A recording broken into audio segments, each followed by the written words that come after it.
This is the joyful and powerful resurrection of Christ. The resurrection of Jesus as seen by Maria Valtorta in Volume 5 from the poem Of Man God. I see again the joyful and powerful resurrection of Christ. In the kitchen garden all is silent and glittering with dew. Above it the sky is becoming a clearer and clearer sapphire shade, after leaving its dark blue hue studded with stars that through the whole night had watched over the world.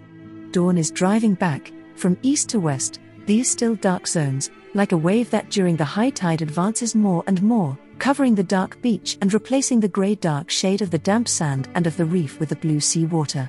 A few little stars do not want to die yet and peep more and more faintly through the wave of the white-greenish light of dawn, a white shaded with grey, like the leaves of the drowsy olive trees that form a crown on that not far away hillock. And then it is wrecked, submerged by the wave of dawn, like land overflowed by water. And there is a star less. And then also another one less. And another one, and another one. The sky loses its herd of stars, and only over there, to the remote east, 3, then 2, then 1 remain to contemplate that daily wonder, which is the rising dawn. And then, when a pink thread draws a line on the turquoise silk of the eastern sky, a breath of wind passes over leaves and herbs and says, "Wake up. The day has risen." But it awakes only leaves and herbs, that shiver under their dewy diamonds and rustle gently while the falling drops resound like arpeggios. The birds have not awakened yet among the thick branches of a very tall cypress that seems to dominate like a lord in his kingdom, or in the thick entanglement of a laurel hedge that shelters from the north wind. The guards, weary, cold, sleepy, in various postures are watching over the sepulchre, the stone of which has been reinforced round its edge, as if it were a buttress, with a thick layer of lime, on the opaque white of which stand out the large rosettes of red wax of the temple seal, impressed with others directly on the fresh lime. The guards must have lit a little fire during the night, because there are ashes and half-burnt firebrands on the ground, and they must have played and eaten, because scattered around there are remains of food and some small clean bones, which have certainly been used for some game, like our dominoes or our children's games of marbles, which are played on a coarse board traced on a path.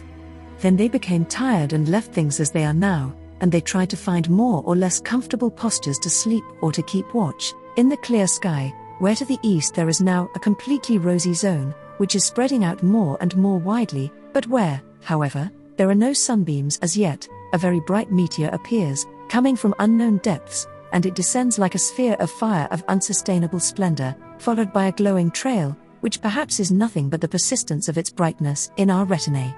It descends at a very high speed towards the earth, shedding such an intense phantasmagoric light, frightful in its beauty, that the rosy light of dawn vanishes, outshone by such white incandescence. The guards, astonished, raise their heads, also because with the light there comes a mighty, harmonious, solemn rumble that fills the whole of creation with its roar.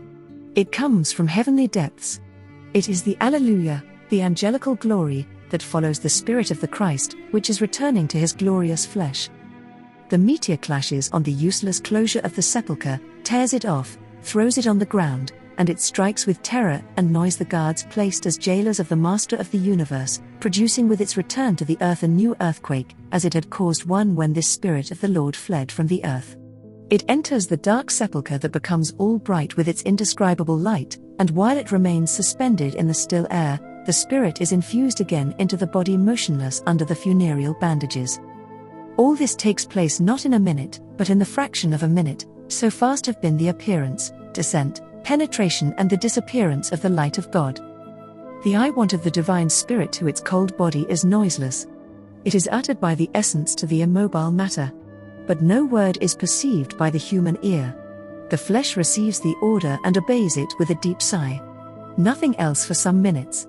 Under the sudarium and the shroud, the glorious body is recomposed in eternal beauty. It awakes from the sleep of death, it comes back from the nothing in which it was, it lives after being dead. The heart certainly awakes and gives its first throb, it propels the remaining frozen blood through the veins and at once creates the full measure of it in the empty arteries, in the immobile lungs, in the dark brain, and brings back warmth, health, strength, thought. Another moment, and there is a sudden movement under the heavy shroud.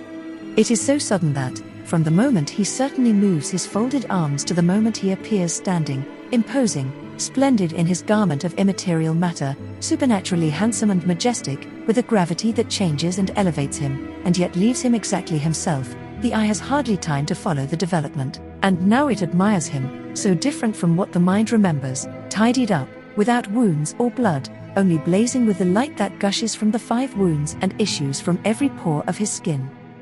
When he takes his first step, and in the movement the rays emanating from his hands and feet halo him with beams of light, from his head haloed with a garland, made with the countless little wounds of the crown, but they no longer bleed but only shine, to the hem of his tunic, when, opening his arms, that were folded across his chest, he uncovers the zone of very bright luminosity that filters through his tunic, inflaming it like a sun at the height of his heart. Then it is really the light that has taken a body.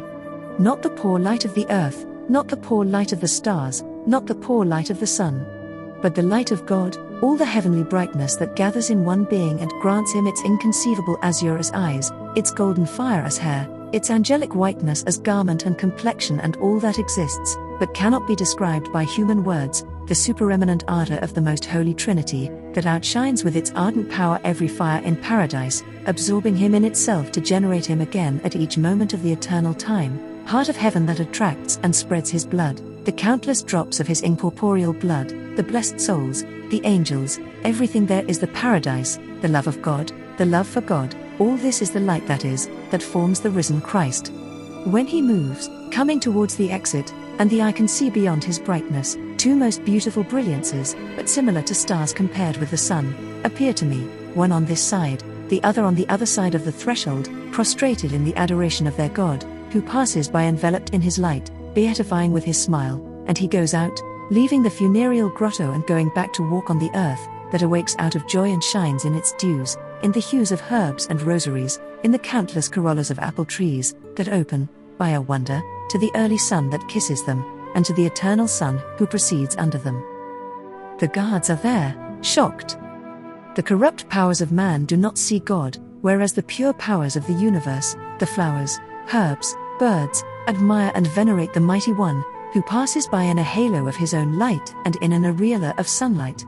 His smile, his eyes that rest on flowers, on dead branches, that look up at the clear sky, everything becomes more beautiful, and more soft and shaded than a silky rosary are the millions of petals forming a flowery foam on the head of the conqueror. And brighter are the diamonds of the dew. And of a deeper blue is the sky reflecting his refulgent eyes, and more joyful is the sun that with gladness paints a little cloud blown by a light wind, that comes to kiss its king with scents stolen from gardens and with caresses of silky petals. Jesus raises his hand and blesses, and then, while the birds sing more loudly and the wind carries its scents, he disappears from my sight, leaving me in a joy that cancels even the slightest remembrance of sadness and sufferings and hesitancy for tomorrow.